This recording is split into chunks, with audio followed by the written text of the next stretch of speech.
সালাম আলাইকুম।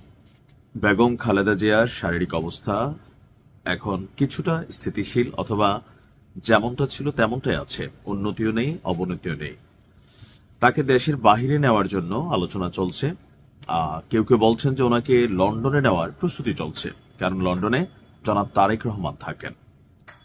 আর দলের পক্ষ থেকে আবার বলা হচ্ছে যে ডাক্তারদের একাংশ বলছেন ওনাকে বিদেশে নিয়ে চিকিৎসা করার মতন শারীরিক যে অবস্থা সেটা নেই। তো স্বাভাবিকভাবে সারা দেশের মানুষ একটা প্রশ্ন করছে যে কেন জনাব তারেক রহমান বাংলাদেশে আসছেন না। মায়ের এমন কঠিন দিনেও কি এমন বাধা, সরকারের ভেতর কি চলছে, বা বিএনপির যে সিদ্ধান্তগুলো সেগুলা কি তারেক রহমান স্বাধীনভাবে নিতে পারছেন, অথবা তারেক রহমান কি বিদেশি কোনো শক্তি দ্বারা নিয়ন্ত্রিত? এরকম অনেক প্রশ্নের জবাব আমরা খুঁজে পাচ্ছি না।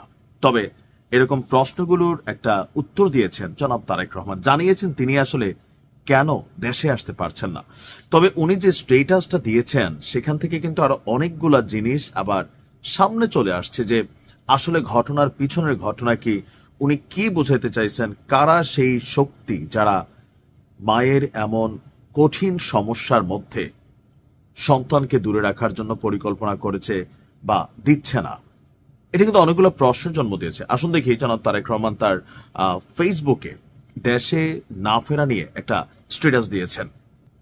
তিনি লিখেছেন, এমন সংকটকালে মায়ের স্নেহ স্পর্শ পাবার তীব্র আকাঙ্ক্ষা যে কোনো সন্তানের মতন আমারও রয়েছে, কিন্তু অন্য আর সকলের মতন এটা বাস্তবায়নের ক্ষেত্রে আমার একক সিদ্ধান্ত গ্রহণের সুযোগ অবারিত এবং একক নিয়ন্ত্রণাধীন নয়। অবারিত মানে প্রসারিত, বা থাকে না ওই রকম শব্দটার মিনিংস। স্পর্শকাতর এই বিষয়টি বিস্তারিত বর্ণনার অবকাশও সীমিত। অবকাশ মানে সুযোগ, বা ধরেন এই যে কথাগুলোর মধ্যে কিন্তু অনেকগুলো প্রশ্ন তৈরি হয়ে গেছে।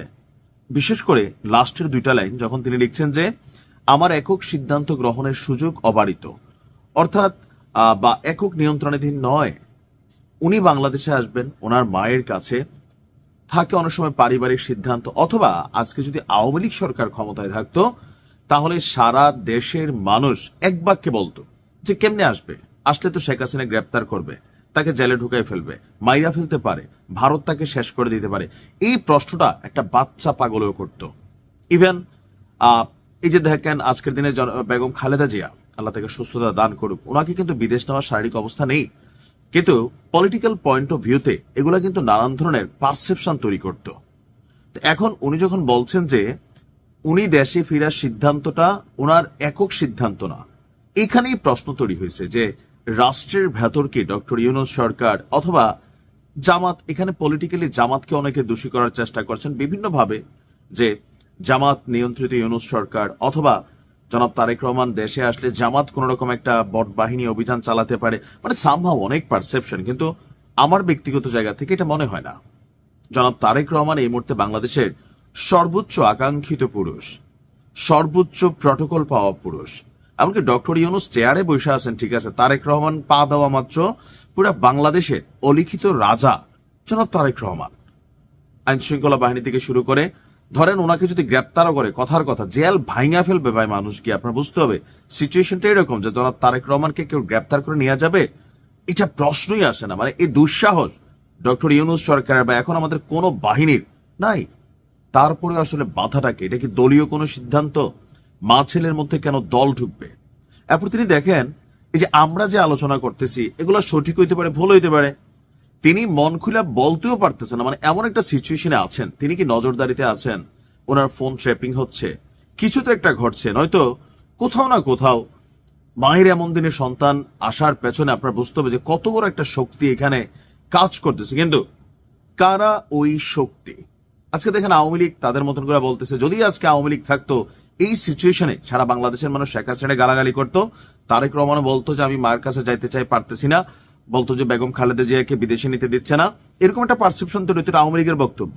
আবার জামাতের বক্তব্য দেখেন যে নানান ভাবে কিন্তু যে আমাদের উপর দোষ টেকনিক্যালি দেওয়া হচ্ছে, বা বিভিন্ন ভাবে কেউ বলছেন যে জনাব তারেক রহমান ইচ্ছা করে আসতেছেন না। বাট এটা যারা বলছেন, ভাই দিন শেষে যত কিছুই হোক মা তো মাই, আর উনি একমাত্র সন্তান।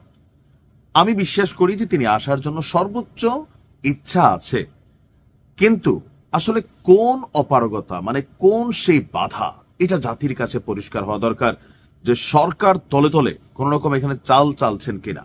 কিন্তু আমরা তো সরকারকে দেখি মোটামুটি বিএনপির অনেক কিছুতে সরকারের পজিটিভ অবস্থান।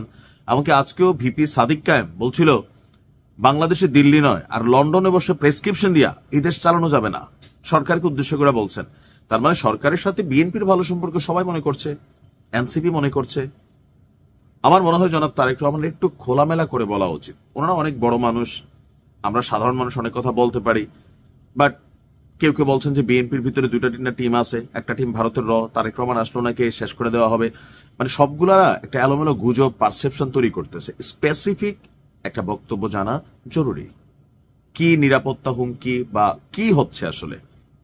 কারণ বেগম খালেদা জিয়ার জন্য খারাপ লাগে এটা যে এই মুহূর্তে এসে সন্তানের হাতটা ধরার জন্য ওনাকে সুযোগ করে দেওয়া হচ্ছে না। কারা রাষ্ট্র এটাকে মোকাবেলা করবে, জানা উচিত কারা।